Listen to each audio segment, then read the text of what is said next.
Hello friends, welcome to my channel life with cancer. मैं Mrs Anita Behera, एक breast cancer patient.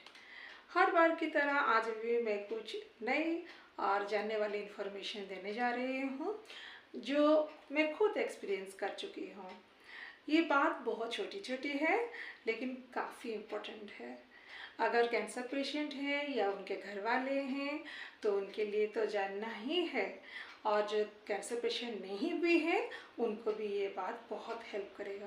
Treatment कराने के लिए हम जो हॉस्पिटल को चुनते हैं वो हमारे घर का नज़दीक नहीं होता है। बहुत बार हमें दूर जाना पड़ता है, कभी फ्लाइट में, कभी ट्रेन में, कभी बस में, कभी रिक्शा में। इसी तरह हमें किसी ना किसी जरिए जाके हॉस्पिटल पहुंचना होता है। अब कोई भी मीडियम से जर्नी करते हो, कुछ चीज़ें हैं जो सबके लिए कॉमन है। अभी समर सीजन चल रहा है, सब लोग परेशान हैं। इतनी गर्मी करके सब परेशान हैं। जो लोग काफ़ी अमीर हैं या पैसा वाले हैं तो उनके लिए भी ये तकलीफ़ वाला है, और हम जैसे मिडिल क्लास लोगों के लिए ये बहुत मुश्किल वाला बात है कि समर में ट्रीटमेंट ये बहुत डिफ़िकल्ट है। क्योंकि बाकी सीज़न में आप पेशेंट के बारे में सोचते हैं और बाकी ट्रीटमेंट के बारे में सोचते हैं, लेकिन वेदर के बारे में नहीं सोचते हैं। लेकिन समर एक ऐसा सीजन है जब आपका पेशेंट कैंसर से लड़ रहा है या जूझ रहा है। समर का स्पेशल इंतज़ाम करना पड़ेगा, नहीं तो आप भी पछताएंगे, आप और पेशेंट भी बहुत मुश्किल का सामना करेंगे। तो क्या क्या चीज़ें हैं और वो मैं बताने जा रही हूँ। जैसे कि सबसे पहला बात है कि जब घर से निकले तो पहले आपका छाता या तौलिया जिसमें आप डायरेक्ट धूप से खुद को बचा पाएँ, इसका प्रोविज़न रखना चाहिए। और साथ में एक वाटर बॉटल, और ये ध्यान रखिए वाटर बॉटल कभी भी प्लास्टिक का नहीं होना चाहिए। वाटर बॉटल लीजिए साथ में एल्युमिनियम या फिर स्टील का, क्योंकि मेटल वाला जो होता है वो सेफ रहता है, और प्लास्टिक अगर गर्म हो जाता है तो प्लास्टिक का माइक्रो न्यूट्रिएंट्स भी पानी में मिल जाते हैं जो आगे चल के और प्रॉब्लम कर सकता है। तो साथ में पानी के साथ थोड़ा बहुत खाना भी आपको लेना है। बीच रास्ते में पेशेंट को भूख लग सकता है, उल्टी हो सकता है, तो ओआरएस या फिर ग्लूकोज ये साथ में भी आपको लेना है। अब पहने तो क्या पहने, पेशेंट को हमेशा कंफर्टेबल रखना है तो आप ऐसे कुछ पहनाइए, चाहे लेडीज़ हो, जेंट्स हो, बच्चा हो या ज़्यादा उम्र वाले पेशेंट हो, कोई भी हो तो उनको कंफर्टेबल कपड़ा पहनाना है। सूती कपड़ा इज़ द बेस्ट। कॉटन का कपड़ा पहनने से पेशेंट कंफर्टेबल रहते हैं। अगर लूज़ कपड़ा हो तो बहुत ही अच्छा है। अगर लेडीज़ हैं तो साड़ी के बदले में कोई स्लीवलेस ड्रेस प्रीफर कर सकते हैं। उसमें ज़्यादा संभालने का, कपड़ा संभालने का टेंशन नहीं रहता है। अगर जेंट्स हैं तो कोई छोटा शॉर्ट्स ऐसा पहना देने से सही है, क्योंकि जीन्स वगैरह पहनने से ज़्यादा तकलीफ़ होता है। तो उसी तरह जिसे आपको सूट करे वैसा पतला कॉटन कपड़ा पहनना है। आप अगर सनग्लास पहनेंगे तो आप खुद को फ्रेश फील करेंगे और टायर्ड नहीं लगेगा।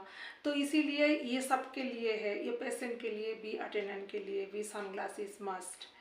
साथ में जो आप खाना लेके जाएंगे, थोड़ा बहुत तो खाना पकड़ना ही है, तो प्रीफर कीजिए अगर पेशेंट है तो ऐसा हल्का फुल्का लीजिए जैसे कि वो आराम से उसको पचा सकते हैं। Fruits is the right option.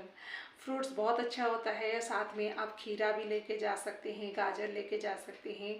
अगर कैंसर पेशेंट है तो आप कभी भी पैकेट फूड लेके मत जाइए, क्योंकि बिस्किट हो, केक हो, जो भी चिप्स वगैरह हो वो सिंथेटिक होता है। हमेशा प्रीफर कीजिए जैसे कि मूंगफली हुआ, मूंगफली का चिक्की या फिर चना, इस तरह का चीज़ें ड्राई लेके चलें।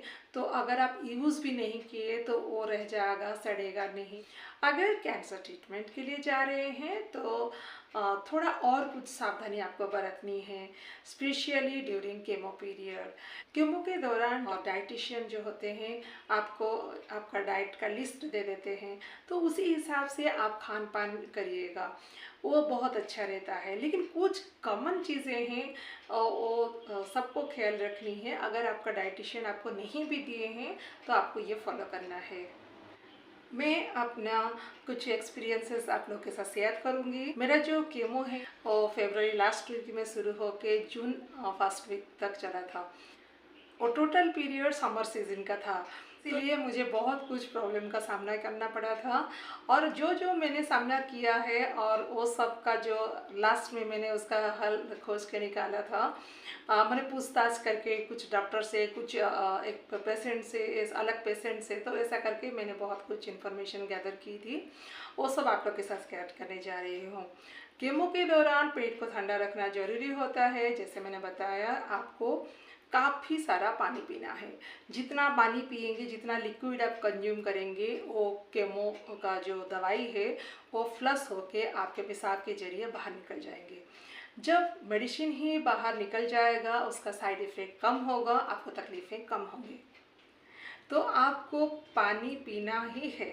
मुझसे पानी पीना नहीं हो पा रहा था और मैं शायद इतना इम्पोर्टेंस नहीं दे पाई जितना देना चाहिए, और बिल्कुल पानी पीने को कोशिश भी नहीं की। अगर मुझे थोड़ा बहुत उस टाइम जूस ज़बरदस्ती पिला सकते थे तो अच्छा होता। चलो वो बात तो निकल गई है, अभी वो सब बात नहीं करनी है कि क्या नहीं हो पाया। तो जो लोग केमो के पेशेंट हैं उनको मैं बोलना चाहूँगी, काफ़ी सारा जूस पीजिए, ओआरएस का पानी पीजिए, दही का छाछ पीजिए, लस्सी पीजिए। लेकिन आपको एक बात का ख्याल रखनी है, ना वो ठंडी होनी चाहिए ना गर्म। हमेशा नॉर्मल टेम्परेचर वाला खाना ही प्रीफर किया जाता है। फ्रिज का पानी बिल्कुल ही नहीं पीना है।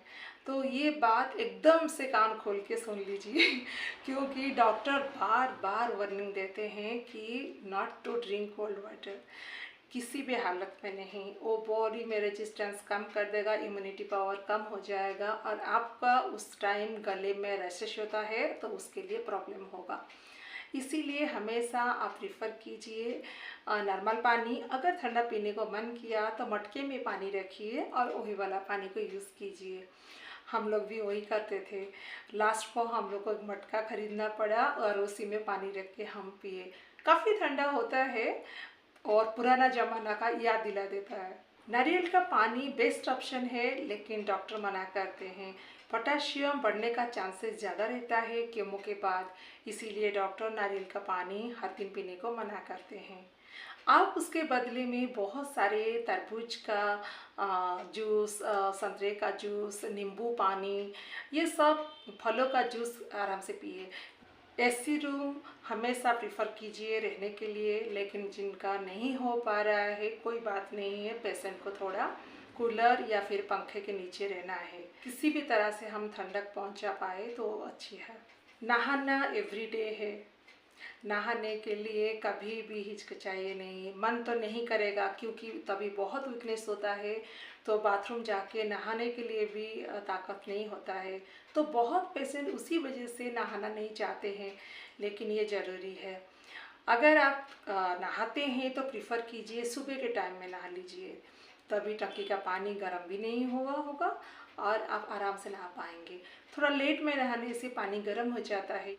बाहर निकलना बिल्कुल भी सेफ नहीं है। सेफ ट्रीटमेंट के काम में बाहर जाइए, नहीं तो बिल्कुल बाहर निकलना नहीं चाहिए। बहुत बार पेशेंट को मन होता है कि थोड़ा कोल्ड ड्रिंक्स पी लूँ, अच्छा लगेगा। एक्चुअली तभी बहुत मन करता है, लेकिन वो नहीं पीना है, वो बिल्कुल भी सही नहीं है। इसीलिए उसको स्ट्रिक्टली अवॉइड करना है। जो अटेंडेंट है ये उनका ड्यूटी है, वो अपने पेशेंट को संभाले। आप लोगों को पता है मैं उड़ीसा की हूँ और हमारा एक डिश का नाम है पखाल, जिसको आप पानी भात बोलते हैं या वाटर राइस बोलते हैं। वो हमारा बहुत पॉपुलर है, चलता है। घर घर में लोग पखाल खाते हैं गर्मी के दिन और कूलिंग इफ़ेक्ट रहता है इसका बॉडी के ऊपर। ये आप खा सकते हैं, ये बहुत अच्छा है और इसमें कुछ नहीं है। भात में सिर्फ पानी डालना है, थोड़ा दही, थोड़ा नींबू का रस, थोड़ा नमक मिला के छोड़ देना है और थोड़ा फर्मेंटेशन होने के बाद आप 8-10 घंटे के बाद उसको खा सकते हैं और वो गर्मी से आपको राहत देता है। पेट खराब होने का चांस ही नहीं रहता है। ऊपर से पखाल का जो स्मेल है वो स्ट्रॉन्ग नहीं है, इसीलिए पेशेंट आराम से खा सकते हैं। जो पेशेंट का रेडिएशन हो रहा है अभी उनके बारे में मैं बताने जा रही हूँ, क्योंकि मेरा रेडिएशन के टाइम थोड़ा समर ख़त्म हो गया था, फिर भी मुंबई में काफ़ी गर्मी थी। तो रेडिएशन के दौरान जो लाइट गिरता है तो उसके वजह से वो स्किन थोड़ा झुलस जाता है और वो थोड़ा ब्लैकिश भी हो जाता है। लेकिन सबसे बड़ी बात है कि रेडिएशन के टाइम पेशेंट को बहुत कमजोरी रहती है।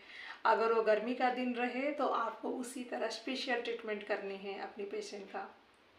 हमेशा रेडिएशन पेशेंट लूज़ कपड़ा पहनेंगे, कॉटन कपड़ा पहनेंगे, सिंथेटिक का बिल्कुल अलाउ नहीं है और ढीली पहनना है उनको।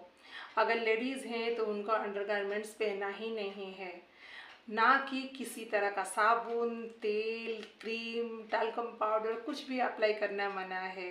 सिर्फ नहाना है और बॉडी को हल्का तौलिया से बस ऐसे थपथपाना है, ना कि रगड़ रगड़ के पोंछना है। तो ऐसा करके अपना बॉडी को कूल रख सकते हैं। ना ठंडा रख पाएंगे अच्छा है, इसका मतलब ये नहीं कि आप दिन में 3 बार 4 बार नहा लें। समर सीजन में आपको जो मेडिसिन है उसको थोड़ा सेफली रखना पड़ता है। साल भर जो दवाई आप बाहर रखते हैं समर सीजन में उस वो बाहर रखने से नहीं होता है, आपको फ्रीज के अंदर रखना पड़ता है। स्पेशली कुछ दवाई ऐसे होते हैं जो साल भर फ्रीज में रखने का ज़रूरत होता है। अगर आप बाहर में कहीं रह के ट्रीटमेंट कर रहे हैं तो आपके लिए प्रॉब्लम हो जाएगा। ये मेरा पर्सनल एक्सपीरियंस है। मेरे हस्बैंड इंसुलिन लेते हैं तो हमको फ्रीज का ज़रूरत होता था और इसीलिए हम लोग ऐसा कमरा लिए थे जहाँ पर फ्रीज भी था। उसके वजह से हम लोग का ट्रीटमेंट के टाइम ज़्यादा प्रॉब्लम नहीं हुआ। उस लेट में जब हम रूम चेंज किए तभी फ्रीज नहीं था, थैंक गॉड। तभी कुछ ऐसा मेडिसिन नहीं था जिसके लिए फ्रीज का ज़रूरत हो। फिर भी हर चीज़ को, दवाई को धूप से दूर और जो जहाँ पर थोड़ा ज़्यादा गर्मी है कोई मेटल चीज़ के ऊपर नहीं रखना है, हम थोड़ा सावधानी से रखते थे। आपको भी वही सब करना है, जैसे कि डायरेक्ट सनलाइट मेडिसिन के ऊपर ना गिरे और जो जगह थोड़ा गर्मी है वहाँ मत रखिए। कोई ड्रॉर के अंदर रखिए या फिर कोई बैग के अंदर, जैसे कि कवर अप होके रहे तो थोड़ा कूल रहेगा। पानी का कमी एक आम प्रॉब्लम है। आप चाहे बड़ी शहर के रहने वाले हो या फिर कोई छोटा गांव हो, पानी का कमी तो समर में होता ही है। तो इसीलिए जब भी पानी पिए साफ पानी पिए, कोशिश कीजिए कि जैसे पानी फिल्टर्ड हो या तो फिर उबाल के पीजिए। पेशेंट को उबला हुआ पानी देना सेफ रहता है और जो बड़े शहर में रहते हैं उनके लिए तो प्रॉब्लम ही है। आप जो पैकेज ड्रिंकिंग वाटर लाते हैं उस पर ट्रस्ट मत कीजिए। आप वही पानी को फिर से उबाल के ठंडा करके कैंसर के पेशेंट को दीजिए, स्पेशली कीमो के पेशेंट को दीजिए, वो ज़्यादा सेफ रहता है। हम लोग भी वही करते थे, कंटेनर ले आते थे पानी का, फिर वही पानी से थोड़ा 3 लीटर 4 लीटर करके हम उबाल देते थे, फिर ठंडा करके वो दिन भर का कंजप्शन होता था, स्पेशली मेरे लिए। और मेरे हस्बैंड वही पैकेज पानी पीते थे। इसी तरह आपको पानी का ख्याल भी रखना पड़ेगा। मैं बहुत सारी बातें डिस्कस कर चुकी हूँ और ये सब सबको जानना है। ये एक्चुअली बहुत जानने वाली बात है, बहुत छोटी छोटी बात है। ये सब मैं कोई बड़ी बात तो नहीं कर रही हूँ, अपना एक्सपीरियंस के जरिए सब बता रही हूँ। डिफिकल्ट वाला बात यही है, जो अटेंडेंट है उनके लिए काम थोड़ा ज़्यादा बढ़ जाता है। क्या करें, मुसीबत का टाइम है तो थोड़ा धीरे से करना पड़ेगा। तो जो अटेंडेंट है उनके लिए ये सब चीज़ें जानने वाली है। वीडियो तो कैंसर पेशेंट के अटेंडेंट को देखनी ही है। एसी रूम में अगर रहते हैं तो अच्छी बात है, लेकिन एसी को ज़्यादा चिल्ड मत कीजिएगा, नहीं तो बॉडी रेजिस्टेंस कम हो जाएंगे। ये सब चीज़ें फॉलो कीजिए और मुझे याद करते रहिए। था ना ये सब वैल्यूबल इंफॉर्मेशन। मुझे तो वैल्यूबल लगा तभी मैंने वीडियो बनाया। अगर आप लोगों को अच्छा लगा हो please like share and subscribe my channel. खुश रहिए, मस्त रहिए एंड टेक केयर।